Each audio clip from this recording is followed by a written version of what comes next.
Hello, and welcome to another live stream edition of the John Keim Report. Do me a favor, subscribe to the show wherever you get your podcast and you're watching on YouTube, you're joining us on the live stream, hit that like button, hit that subscribe button, and you can become a member of the show. Go to the Empire Media YouTube homepage, click the word join, find a membership tier that you're comfortable with, and there you go. And welcome aboard Angelo Rowe, who has become a YouTube member. Also, you can read my work on ESPN.com. I have a story up now about the Dan Quinn presser, some of the news that came out of there. And of course, you can listen to my guy, Bram Weinstein, on ESPN 630 and the host of the the play-by-play voice of the Commanders. Bram, we have been to a few of these opening pressers for new coaches. Yeah. I was just counting. This is my eighth one, the new coach presser. This is my eighth one. How many is it for you? Oh boy. Well, I was at ESPN when Jay Gruden got hired, so I wasn't at that one. I watched it, but I wasn't at that one. And that means I wasn't at Shanahan either. So let's see. Dan Quinn, Rivera, Spurrier, Zorn, Joe Gibbs, Marty. 6, I think. So I missed 2. Yeah. I just remember, and some of them all stand out for different ways. I do remember you and I leaving the presser after Jim Zorn's opening presser and you saying it's going to be a disaster. And it was, because you get that first impression. And that's what it was. You get the first impression for guys like Marty and Gibbs and all these guys. What was your first impression of Dan Quinn today? From today? I thought he hit all the high notes. Listen, like elephant in the room is like, obviously the decision to hire him didn't land exactly, with some of the fan base. Really? We talked about this a week ago, and, it's kind of persisted in every interview I've done anywhere else, like has at least included a question about that, which, I don't want to revisit all of it. I think they made a decision for who they thought was their best leader.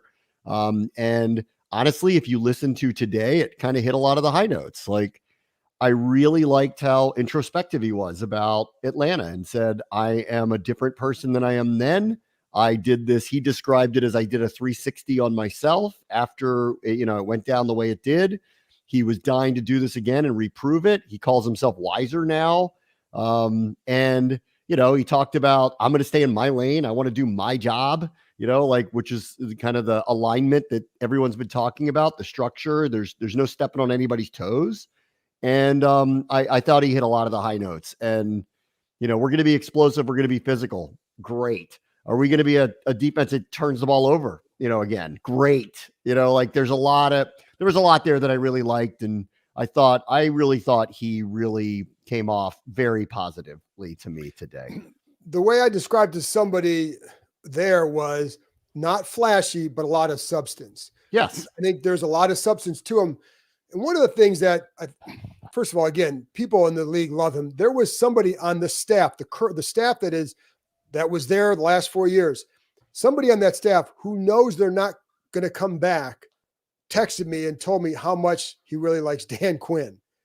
This, you know what I mean? So like this, so for people, I tell you, like, this is like the NFL people really like this guy. And you can see why when you're around him. I don't know if they're going to have this great run when he's here. I don't know that. There's other factors that go into it.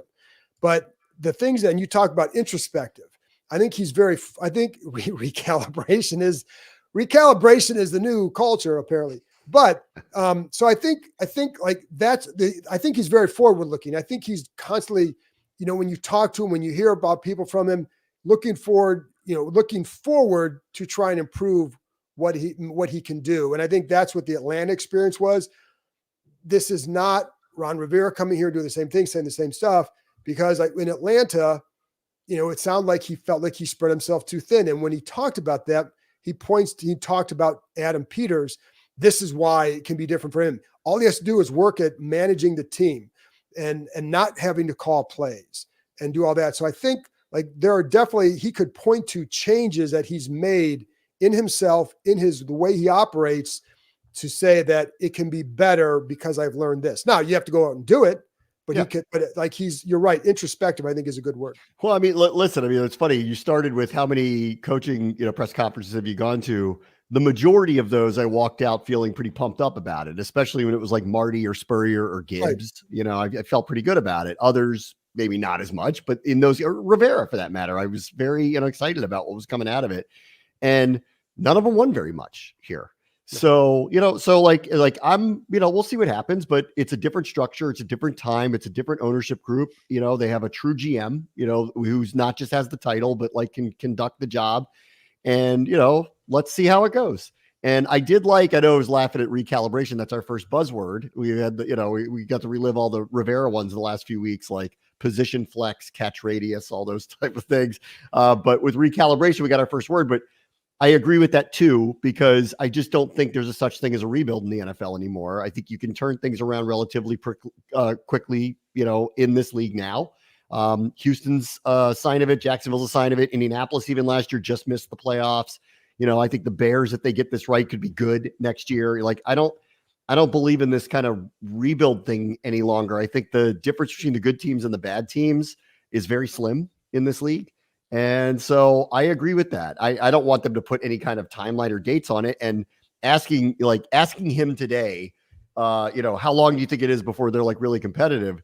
You don't even know what the roster looks like. So it's just a ridiculous question to even ask something like that. Like call me in August when looks like we can figure out what the roster looks like. And then we can have a conversation about how competitive this thing can be in year one for him. But I agree with him. I just don't believe in the NFL that you need a very long time to be competitive.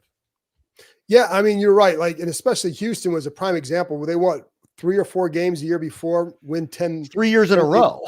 3 years in a row they did. And they clearly got it right with their coach, and they clearly got it right with that quarterback. Right. And then they're extremely young, and all of a sudden they're 10-7. Right. Houston was bad before this. Let's not. This is not like Houston had this great roster and they're achieving. Houston was bad for a few years. That's why they kept changing coaches and structure and all that.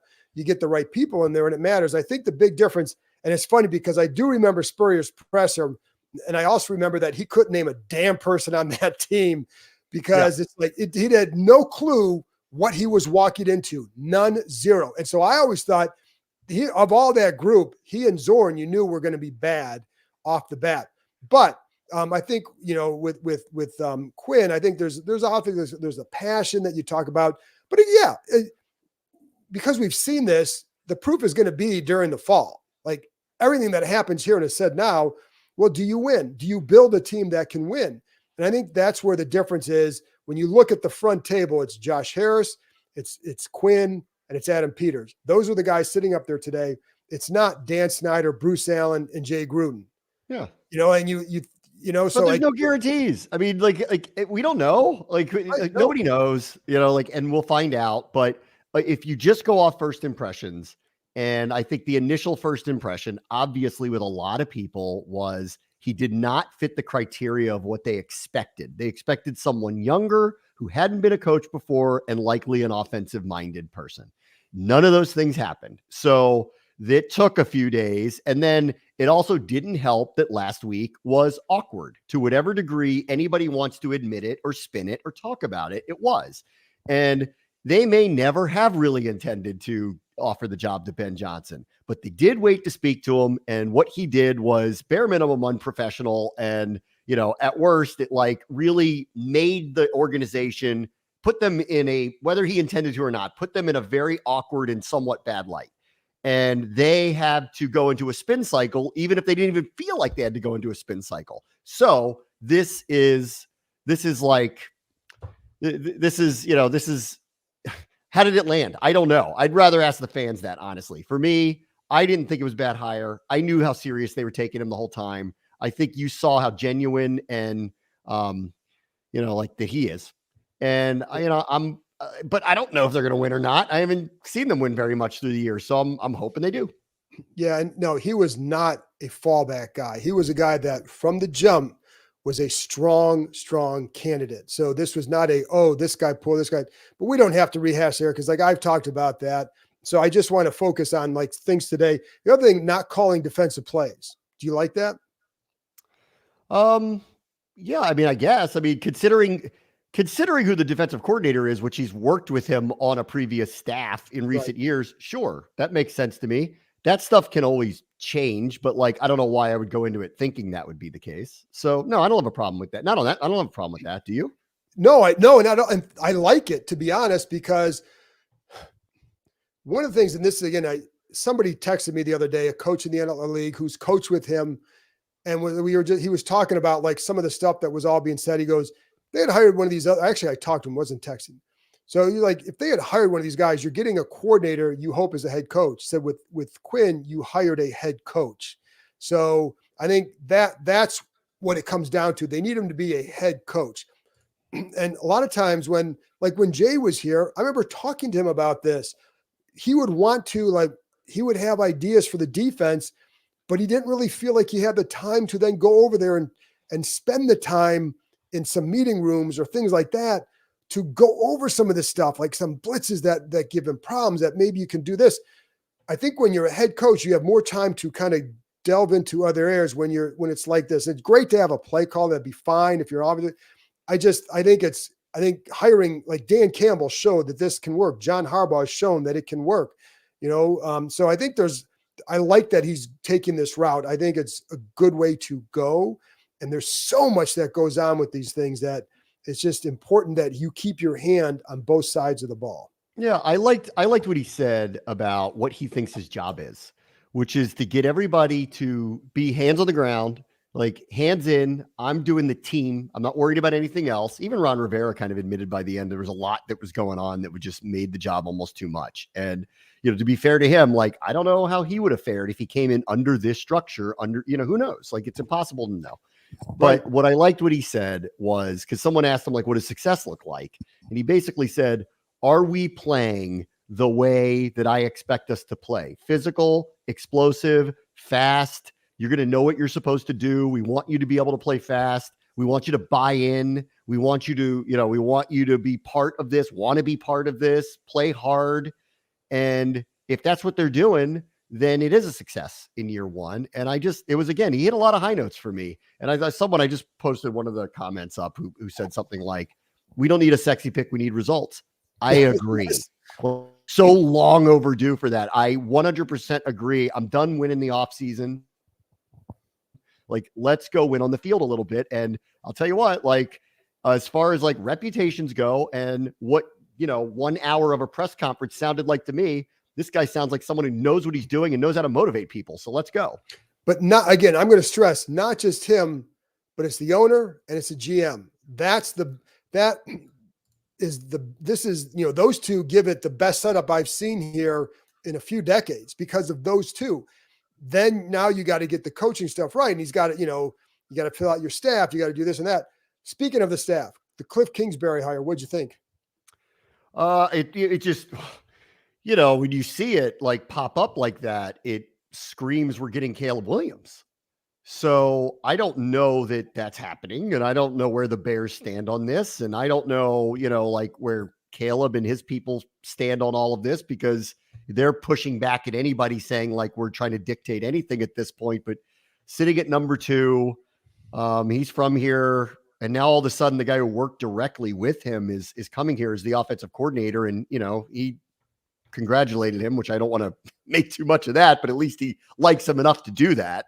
I don't know. I'm on Caleb watch. That's what I thought about it. Outside of that, I thought that they were an explosive offense with a uniquely skilled quarterback who I think for the most part sounded like pretty much got along with him. And he's got this history with high tier, multifaceted quarterbacks. So, I got to go watch Arizona again now. I mean, I love, it was a great coach. I don't know, but they didn't win a lot. They didn't win a ton. They got to the playoffs once under him. But that said, it really screams like they're going to take a run at Caleb. That's what it screamed to me when they hired him. And I'll be honest, I don't think it screams that, not to that level, because he's got experience working with young quarterbacks.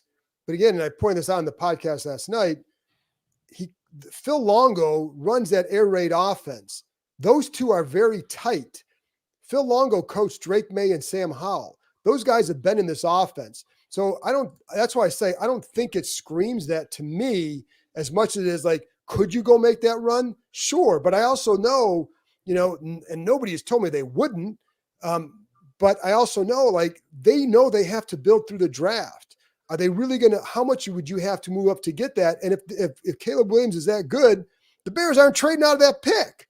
So, unless they, I have a hard time believing they'd stick with Justin Fields over this, but that draft capital means a lot to them. I hear that all the time from them so far. And so that's right now, depending on what it costs, maybe you do it because you have this guy, but I don't think they hired him just to go get Caleb Williams.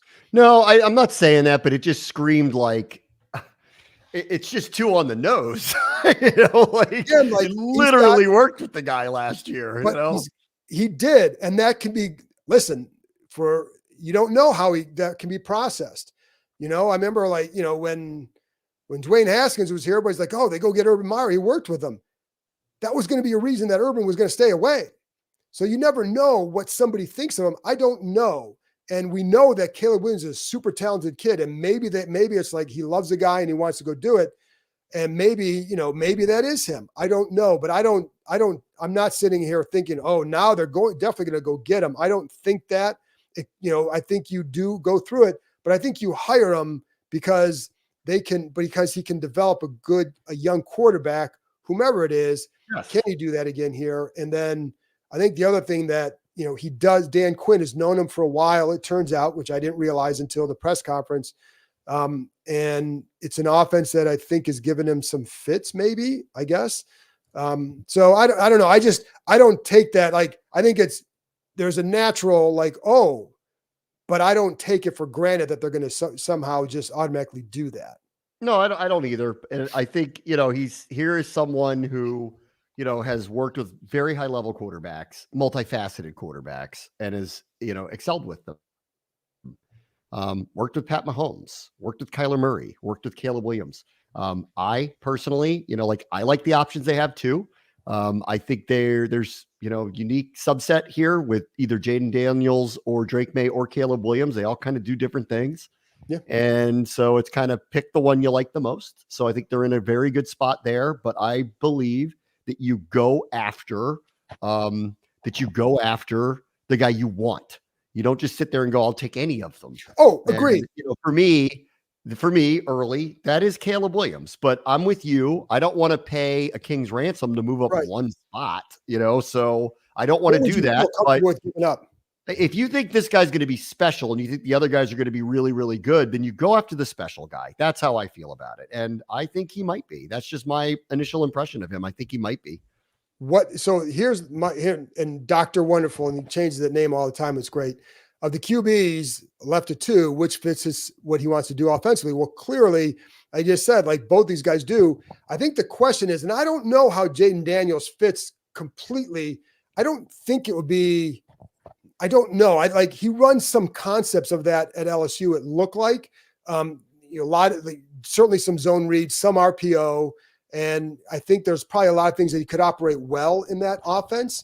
I think that's something that I want to myself need to get more familiar with, because that could be a guy that you have to look at. Because I bring up the connection to the others just to say, do not assume this. And then, the other part, Bram, again, you're right. If it comes down to we'll just take a 3rd round pick to move up. Okay, perfect. But I don't think if that pick is for sale, you're going to get more than one team involved, and that drives up the price. Undoubtedly, they're going to get a massive offer for it. But the question is, it'll be to them. Do you want Anderson Jr. and a pretty good whatever rest of package, or do you want to move down to wherever you need to go to? Name the team: Vikings, Raiders, whoever else it may be. Falcons. And the one that really the one that I think sticks out to me that could be very enticing too would be New England. They're clearly going to go get a quarterback. So do they want to go from 4 to 1? And the Bears hope Marvin Harrison lands for them at 4, which is not out of the realm either. And what are they willing to pay as opposed to what Washington's willing to pay? So I agree. This could cost too much, but I don't know. In my opinion, you're sitting where you are. I don't think you don't select a quarterback here. You're very rarely in this spot. I think there are very good options here, but in my opinion, I think one of them might be special, and that's the one that I would go after. Well, I think I would definitely agree that when I've talked to people in the league, and I don't think I need to talk to people in the league just for this, he's the guy. Like there's a separator there. There's no doubt that it's Caleb and then it's the others. And it's just like, but to me, it's like, well, okay, it's Caleb and the others, but then it's Caleb atop of, let's say you like Jaden Daniels. And is he better than Caleb? Is Caleb Williams better than Jaden Daniels plus multiple high picks that you're going to have to give up, who could be impact players for you? And depending on how you view, like I know they feel this roster needs a lot of work, but if you have that, but here the thing is too, Bram, like if you feel you have a chance to go get that guy and this is your shot, it's hard not to take it. I mean, I agree with that. I'm not, but my only thing is I'm not assuming they're going to go do this. You already have Caleb here playing for 10 years and getting the Ring of Fame. I don't assume anything either. I'm not. But just like the hiring of Kingsbury, kind of screamed to me that that's got to be in play. It already kind of was anyway. Oh, I think it was already in play. It was already in play. But, here's, if they did want to try to attract him here, he did just work with him, and they did actually want to try to acquire him. They wouldn't get the guy he doesn't like. So, it does feel like, that it adds up to they'd like to take a run at this. It doesn't mean that the Bears are going to trade it. It doesn't mean the Bears will trade it to them. So we'll just have to see how that kind of works out. Outside of that, I agree with you. I think they need a lot of help with the roster for sure. I think there's a lot of spots. They do have some cap room to work with. They do have a lot of work to do. I don't envy Adam Peters here in year one. He's got a tremendous amount of work to do. He's got a lot of contracts to try to navigate. He's got to fill out a roster before free agency hits. And so they've got a lot of work to do. They do. And to be clear, again, if you think he's the guy and you think he could be special, they're like, you know what, you're not going to have this chance again for a few years to get a guy of this talent, then you've got to make a run. But I think it just depends. We won't know.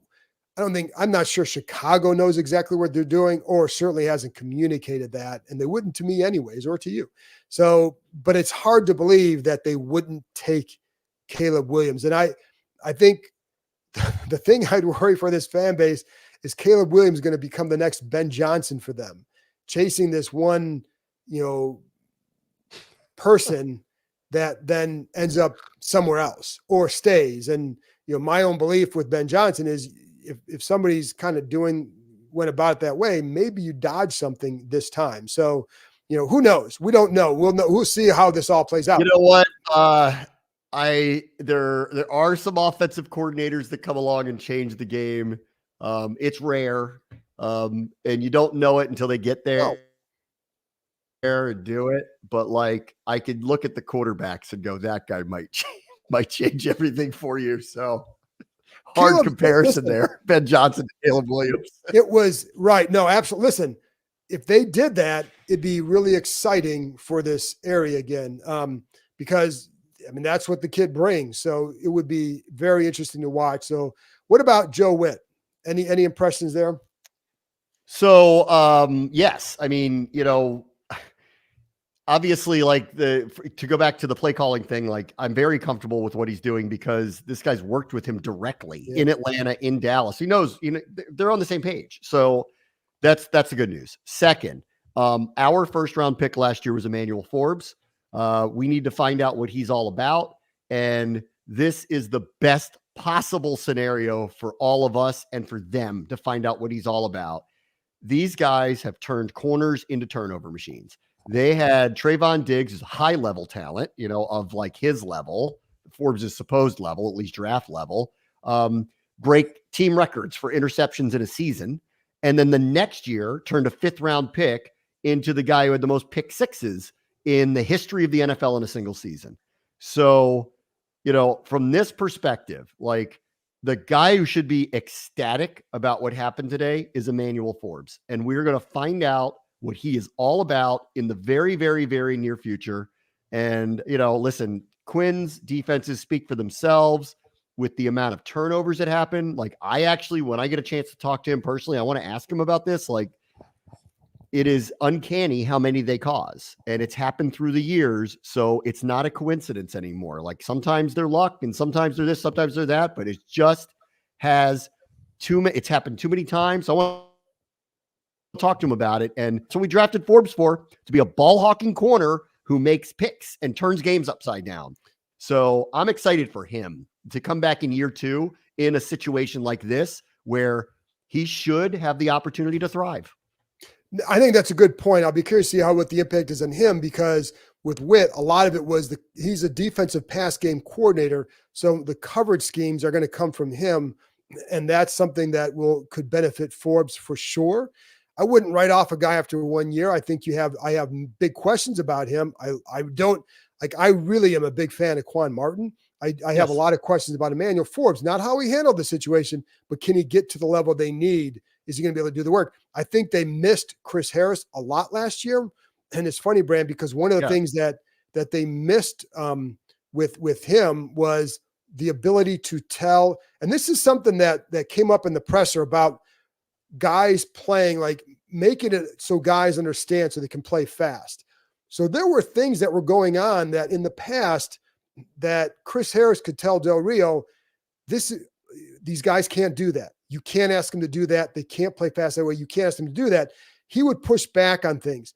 They missed that this past year, because one of the things that kept going is the worse it got, the more complicated they seemed to make it. And you see the mess ups. So I think I think Witt brings a lot of good coverage schemes and a reputation for that. So I think that's going to help them as well. Yeah.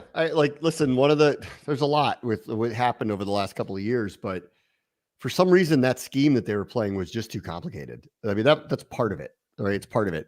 And there was one of the home runs I thought Quinn hit today, and he didn't mean it this way, but it wasn't to take a shot at what was happening in the past, but he basically said, we're going to simplify it for everybody. We want you to be able to play fast. We do not want you thinking what you're supposed to do. If you are, it's too late. You're beat. Welcome to the NFL. Like, these guys are too good. You give them an ounce of separation and you're done, especially when you're playing someone like CeeDee Lamb or AJ Brown. You're done, right? So I liked hearing all of that. And obviously the defense that he's had in Dallas particularly, and then in Atlanta, speaks for itself. And I see a lot of people putting comments about his last game. Yeah, it wasn't good.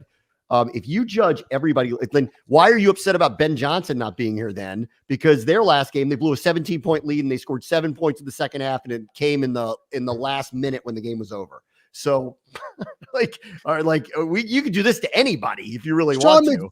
I keep telling you, like, Sean McVay's last game here, they scored 10 points with Kirk at quarterback. Now it's against the Giants. Everybody blames Kirk. Sean was the offensive coordinator. It was 2 of the last 3 games, they scored a combined 25 points. And I would hire McVay 10 times out of 10 after that. Of course. Because it's not, being a head coach is not like, yes, it was a bad game. Every single coach, like, people wanted Vrabel. He lost like 4 of his last 5 games, something like that. So don't apply it selectively. Yes, like if you're a coach, you don't want that to happen. It was a bad game and it was a bad look. And if you don't come here and be better against the run, it could be, that becomes an issue. But it's not going to be because, like, oh my God, the Green Bay game exposed him. He was there for 3 years. That defense was bad before he got there and was really good afterwards. And yes, Micah Parsons, terrific talent, but somebody's got to get him in that spot. And so, it wasn't, and it's just, how do you use the guy? So like, if you don't think he's a good hire, I don't care, but don't use one game as like, oh my God, this is why. No, that's not how it works. But again, Ben Johnson, his last 2 games in the second half, they weren't good. But I would have hired, and if that guy, and here's the other thing, there's a lot of narratives with him, and be careful and understand when people are saying things and where they're probably coming from if they're trying to protect a guy. So just having said that, he's a guy that if he had interviewed well and he'd been named the head coach, everybody had been going crazy. And I would have said, yeah, I like the hire because I think he's a really good offensive mind. But I wouldn't sit there and say, oh my gosh, the last 2 games, his offenses did nothing in the second half of playoff games. It's not how it goes. A head coach is different. Dan Quinn will be the head coach here, not a defensive architect or play caller. And he was a very good one at that. Yeah. We'll see how it goes. I mean, they got a lot of work to do from here. I need to see what their roster looks like. It's going to be remade. I know they didn't say rebuild, and I agree with that. There's kind of no such thing in the NFL anymore, but this is like There's gonna be a lot of different faces here, like a lot through the draft, free agency. There's going to be a lot of turnover. There's a lot of contracts that expired. I remember talking about this last year, and there were so many guys not under contract. And I'm like, let's see who they sign. And then the offseason was wonky, and then they didn't really do any. And I remember sitting there going, this is a tinderbox. Like, you have too many guys not under contract. Well, now here we are, where all these guys aren't under contract. So let's see. That's a big deal. And it's going to, at the end of the year, Sam Cosmi even said it's going to look like a new team next year. Like those guys, and Dan Quinn said that Matt Ryan, the first year walked in there, it's like, it feels like you're walking into a new team. He's like, that was what he wanted because, you do want it to feel different, and that's without bashing people who are before, but you want it to feel different because you're here because they need a change, period. So it will be, there's a lot of work to be done. You have to find defensive ends. You're going to remake the offensive line. I think that's going to be the big thing, Bram, over the next few months is, what do you do because of Kingsbury's offense? What kind of personnel do you need to go get to fit that? And, yes. And who do you bring back? And someone brought up Fuller, Gibson, and Curl. Like, I'm a big fan of Kendall Fuller. I don't know if the knees, how long they're going to hold up. The guy can still play. And Cam Curl, I would try to bring back at the right price. Gibson, I would imagine he's probably going to go. I think you probably draft a couple of guys, but I don't know that for sure. That would be a guess, knowing that they probably want to get somebody who can operate out of that air raid type style offense in that kind of a back. We're getting ahead of it, but like they have to draft or go into free agency, get an edge rusher. They have to draft or go into free agency and get 2 to 3 offensive linemen. They have to draft or go into free agency and get a tight end. And then from there, I'm still assuming that number 2 overall pick is a quarterback. Like I think it's going to be, and I don't know how you don't, honestly, with the 3 choices that are sitting there, it's going to be hard not to do that. It really is. I like Sam too. It's going to be hard not to. You're rarely in this spot, and this happens to be a year with very, very, very good prospects at the position. I don't know how you don't take one.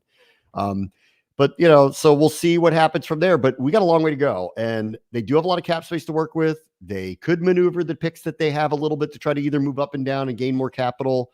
We'll see what kind of interest there is in the free agent market and what they're going to do. But there are, 4 or 5 prominent things that need to happen. So, often that doesn't lead to quick turnaround. But listen, you never know. We end up using the 2nd overall pick on somebody who's ahead of the curve, like CJ Stroud. Maybe we're more competitive than people are giving them credit for early. I say this, I'm an Ohio State alum. CJ Stroud is ahead of these guys as a passer, but doesn't mean they can't come in and make an impact. So, and I've talked to people about that, like how they would rank it. But it doesn't mean that a May or Daniels or whomever they get. The other thing, and the last thing I'll talk about too with the quarterbacks, and then we can wrap this up. The one thing with whoever you pick at 2, the good thing for them is that Hall has played in this offense. So even if he's not a starter here, he can still help them, because one of the things that Hall is really good in that room. And I think he's a mature player and kid. I don't think he's going to come in and feel like and pout if he's not a starter here or something like that.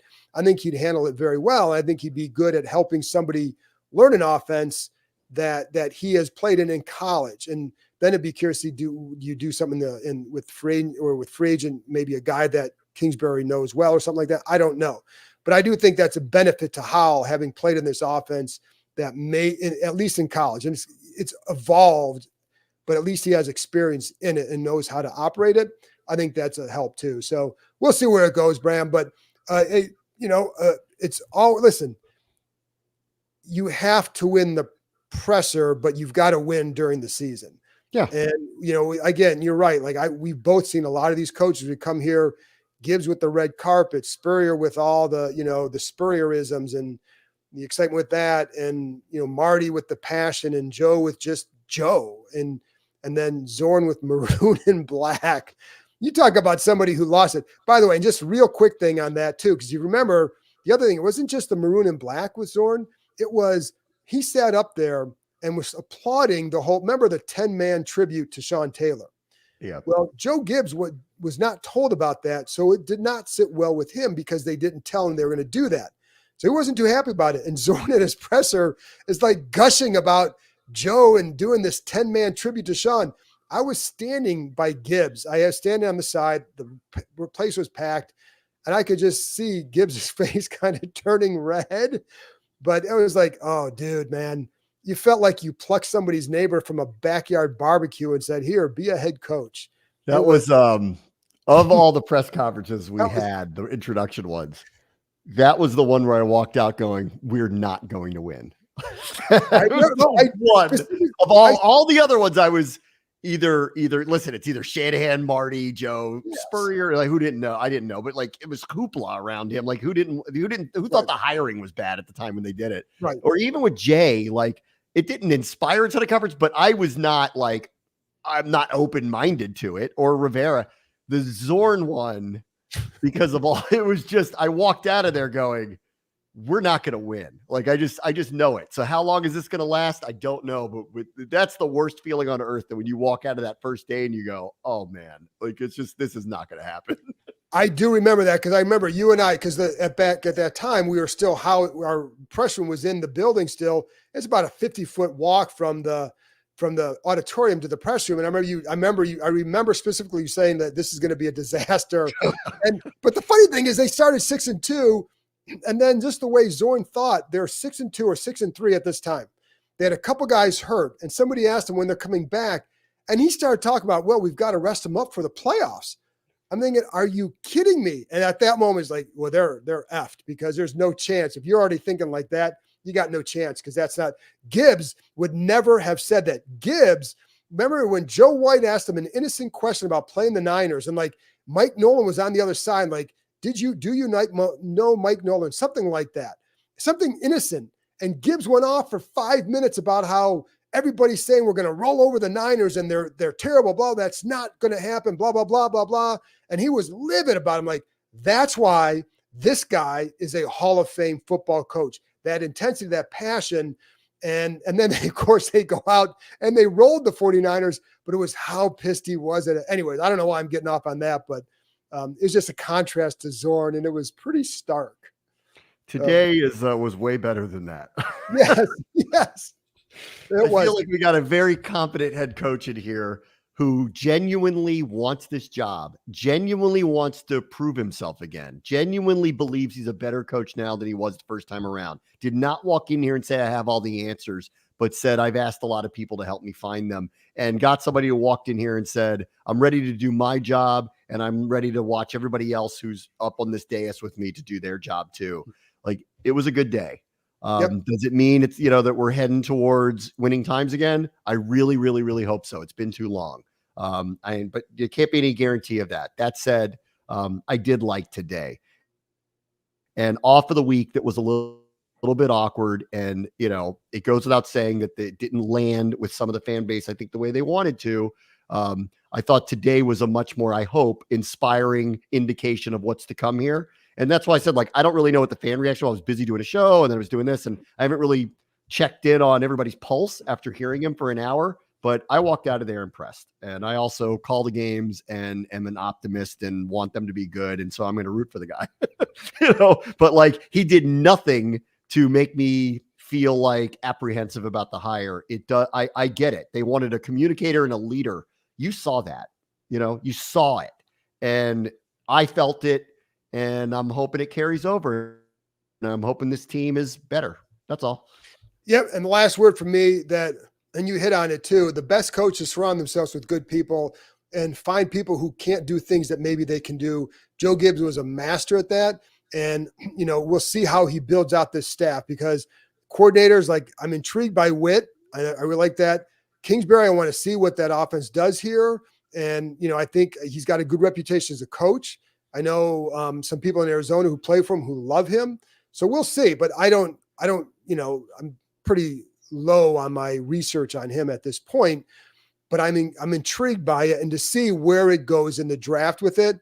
But again, with Quinn, I think the key is know what you know and what you, and if you don't know something, find somebody who does. I think he seems to have that mentality here. It gives you a chance. And, you're right, though. It's been a long time for these fans. And the last thing too, I'm glad that they did not seem bothered or swayed by all the public opinion, whether media or fans, last week. They stuck to what their process was. Because I talked to people throughout, I think I sensed why are people going crazy like this versus oh my gosh, what's going on, as the other owner probably would have done. So anyways, Bram, that's it for me. Thanks to everybody for joining me. Thanks for Bram again for giving up a lot of time tonight for you guys and for the show. I will be back on Wednesday morning with another episode. So can I say one thing before we go? Go ahead.